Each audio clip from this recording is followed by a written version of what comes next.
Hi, my name is Cy Porter, and this tutorial is about the art of surprise in fiction and creative writing.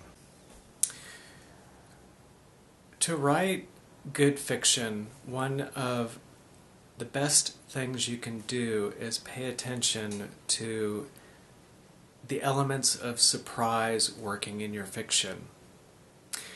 So think of your favorite story, and or the next time you're watching a movie or reading a book, pay attention to the moments of surprise, and they don't need to stand out. Or the element of surprise can be subtle, and it could the other extreme, it could really be standing out as far as like a major plot twist, or it could just be something happening in the story that is unexpected.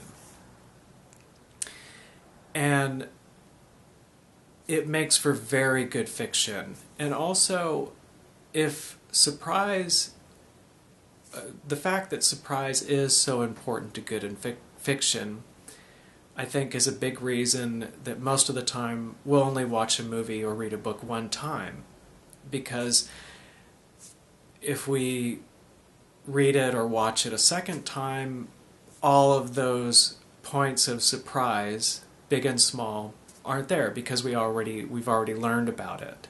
So a lot of the energy and fun that fiction can generate for us has disappeared for that story, even though we still like it. But my point is that moments and points of surprise make for very effective fiction writing.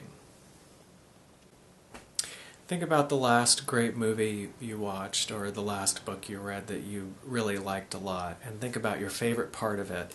And I would be willing to bet you that a small amount of money that your favorite moment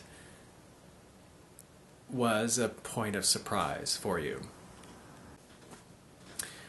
So when you're working on your story, this is metaphorically a lens you can put on to look at your story through this lens, to see where you think the surprising moments are, and then evaluate exactly what kind of moments of surprise each of those moments are. Okay, so what is a surprise? It's something that happens in the story that the reader or viewer was not expecting. Simple enough, right? Not exactly. Just putting in an incongruent event will not work in the story, not work very well. And just having something happen that's totally out of the blue and unexpected is not enough. So imagine that you want to give someone a gift, and you have it with you, and you see that person, and you say, here's a surprise, and you give it to them.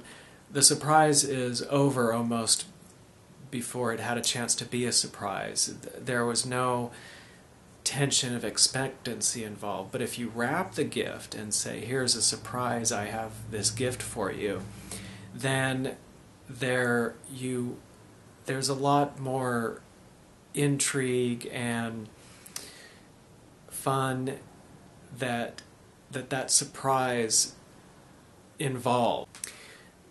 Here's an example of what I'm talking about. Say that you have a story about a couple fighting, and that's what the story is involving. It's going on. There's this happens, that happens. This changes. What's going to happen? Are they going to know each other better? Are they going to break up? What's going to happen? And then a plane falls out of the sky and crushes them. Okay, very surprising. Not expected, not effective. That's just anyone could write that kind of fiction where they throw in something so incongruent. That would be easy for the fiction writer to write. So say you're working on a fiction story involving guns, and then, you're having this happen, that happen, the hero is stuck behind a tree, ran out of bullets, and then, their friend from who knows where, certainly the viewer doesn't know where, shows up and saves the day. That it's a surprise, yes, but it's kind of like anyone, it's cheating. Well, not cheating, it's just that kind of surprise turn of events. It doesn't have that great of an effect on your viewer. Effective surprise is when the surprise event or element in the story makes sense to what has already happened in the story. So just because it's totally unexpected does not mean that it does not come about because of what has already happened in the story. Okay, so that wraps up for another tutorial on creative fiction and creative writing. And if you like my tutorials, please encourage me to make more by visiting my animation work at solomation.com. And I hope your writing goes well, and have a great day.